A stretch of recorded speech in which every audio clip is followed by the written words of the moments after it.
आज की इस क्लास में हम सीखने वाले हैं डू, डज और डिड। देखिए, बचपन से हमने सुना है, पढ़ा भी है, सीखने की भी कोशिश की है, पर कंफ्यूजन आज भी बरकरार है। कब डू लगाना है, कब डज लगाना है ना, या डिड कब बोलते हैं, ये हमें ऐसे तो समझ में आता है ना, पर बोलते वक्त हम थोड़ा गड़बड़ा जाते हैं। कई बार लिखते वक्त हमें समझ में नहीं आता कि डू लगाना है कि डज लगाना है। तो आज बहुत कंसेप्चुअली समझ लेते हैं, इसको एकदम क्लियर ही कर लेते हैं आज कि आखिर डू कब लगता है, डज कब लगता है और हम डिड का यूज कहाँ करते हैं। करें शुरू? चलो, सबसे पहले अपन डू से बात करते हैं। ये डू थोड़ा चमत्कारिक है, दो तरह से काम करता है। पहला कि ये डू क्या होता है, मेन वर्ब होता है। कहीं कहीं पर मेन वर्ब का मतलब ये खुद ही एक वर्ब है, जैसे गो एक वर्ब है, कम एक वर्ब है, रन एक वर्ब है, जिनके सेकंड थर्ड फॉर्म होते हैं। तो ऐसे डू जब मेन वर्ब होता है तो इसका मतलब होता है करना, ठीक है। और इसका first form do, second form yes did, और थर्ड फॉर्म होता है डन। और अगर आईएनजी वाला फॉर्म लिखना हो तो डूइंग। ये कब होता है? जब ये डू एक मेन वर्ब है, जब इसका हिंदी मीनिंग होता है करना, ठीक है। तो हम इसको इस तरह यूज करते हैं, ये इसका फर्स्ट फॉर्म, ये इसका सेकंड फॉर्म, ये इसका थर्ड फॉर्म, और ये वाला जो है वो आईएनजी वाला फॉर्म। यस, डू मतलब करना, डिड का मतलब किया, अभी हम और आगे समझेंगे इसको, और डन का मतलब कर चुका। क्या है डन का मतलब? कर चुका, कर चुका, ठीक है। एक सेकंड, इसको अपन मिटा देते हैं, ये मिटा दिया, ठीक है। चलो, सो डू मने करना, डिड मने किया, डन मने कर चुका।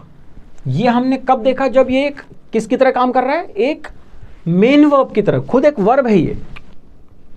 लेकिन अभी जो हमें पढ़ना है उसमें हमें ये देखना है कि यही डू अब क्या है। ये डू जो है वो अब हेल्पिंग वर्ब है।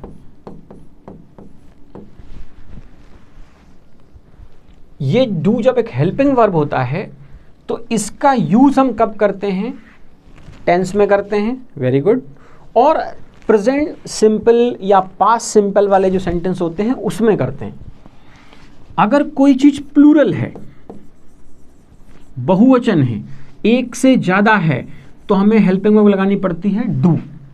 लेकिन कोई चीज अगर सिंगुलर है, एक से एक है ना, तो फिर हमें लगाना पड़ता है डज। समझे इसको? देखो, अब मान लिया हमारा सब्जेक्ट जो है वो आई है, या वी है, या यू है ना, या दे है, या प्लूरल लिख लें जैसे बॉयज। इनसे जब कोई सेंटेंस बनेगा और उसमें जब हेल्पिंग वर्ब का यूज किया जाएगा, याद मैं आपको दिला दूं कि हेल्पिंग वर्ब का यूज दो तरह के सेंटेंस में किया जाता है। या तो सेंटेंस क्या हो, वेरी गुड, नेगेटिव हो, है ना, या वो क्या कर रहा हो, क्वेश्चन बना रहा हो। तो अगर हम आई वी यू दे या किसी प्लूरल सब्जेक्ट से सेंटेंस बनाते हैं तो हेल्पिंग वर्ब कौन सी लगानी पड़ती है? डू लगानी पड़ती है। कब? जब सेंटेंस प्रेजेंट का हो, ठीक है। और अगर सब्जेक्ट क्या हो, सब्जेक्ट हो ही, शी, इट, किसी का नेम, है ना, या फिर सिंगल चीज जैसे गर्ल, हम एक ही लड़की की बात कर रहे हैं यहां पर, ठीक है। तो गर्ल क्या हुई, एक ही लड़की हुई, तो हमने यहां क्या लगाया, फिर इन सब के साथ लगेगा डज। कब लगेगा? जब सेंटेंस या तो नेगेटिव होगा या इंटरोगेटिव होगा, उससे हम क्वेश्चन बना रहे होंगे। तो यहां थोड़ा क्लियरली समझ में आ रहा है कि डू जो है वो हम कब यूज करते हैं? जब सब्जेक्ट प्लूरल हो, एक से ज्यादा हो।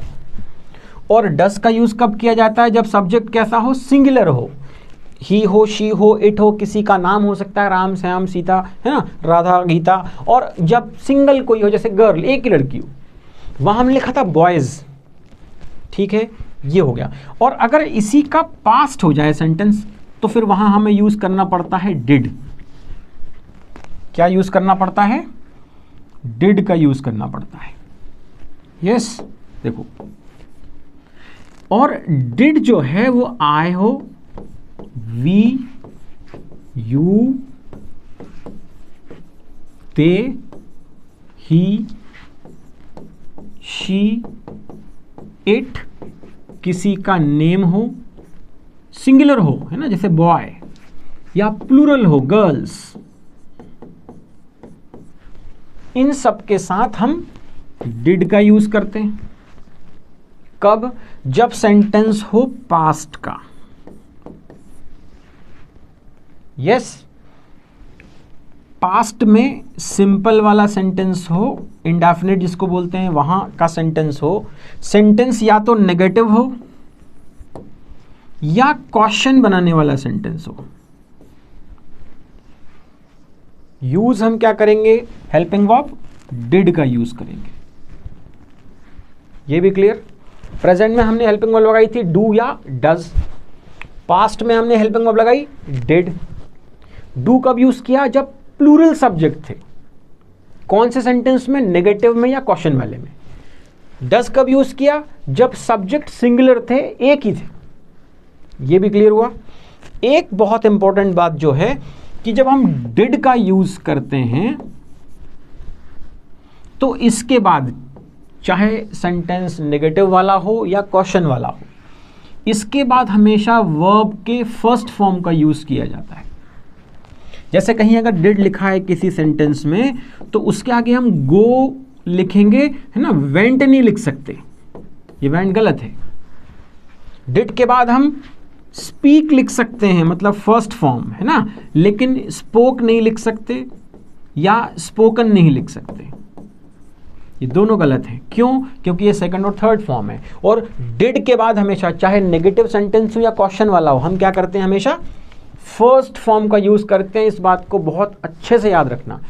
देखो, हम गलती क्या करते हैं? हम कैसा सेंटेंस बोलते हैं? आई डिड नॉट, और फिर हम लगा देते हैं वेंट, क्योंकि हमारा दिमाग चलता है कि सेंटेंस पास्ट का है और पास्ट में सेकंड फॉर्म लगना चाहिए, तो हम बोलते हैं I did not went. Sentence गलत है।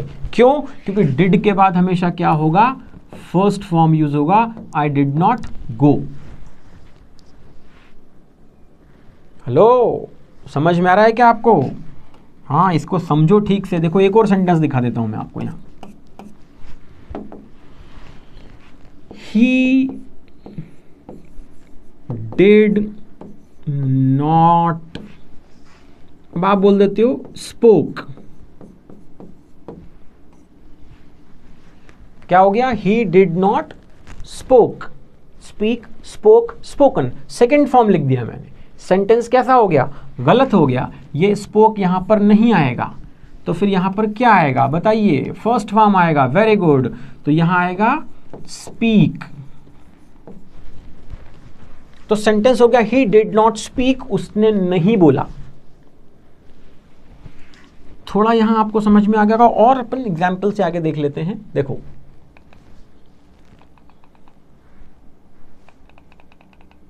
ये जो सारे सेंटेंस अभी हमने देखे थे, यहां लिखा हमने डोंट, क्योंकि प्रेजेंट का सेंटेंस था, और आई सब्जेक्ट था तो आई डोंट नो।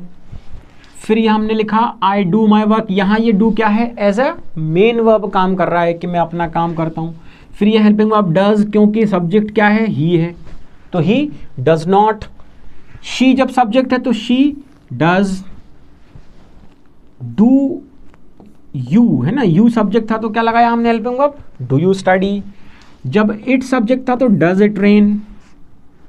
और पास्ट की बात की तो वी डिड आवर जॉब, या डिड दे कम। अब देखो, डिड के बाद हमने क्या लगाया? फर्स्ट फॉर्म लगाया।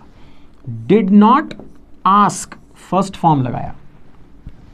राम डज नॉट, राम जो है वो सिंगुलर है, इसलिए डज नॉट हमने यहां लगाया।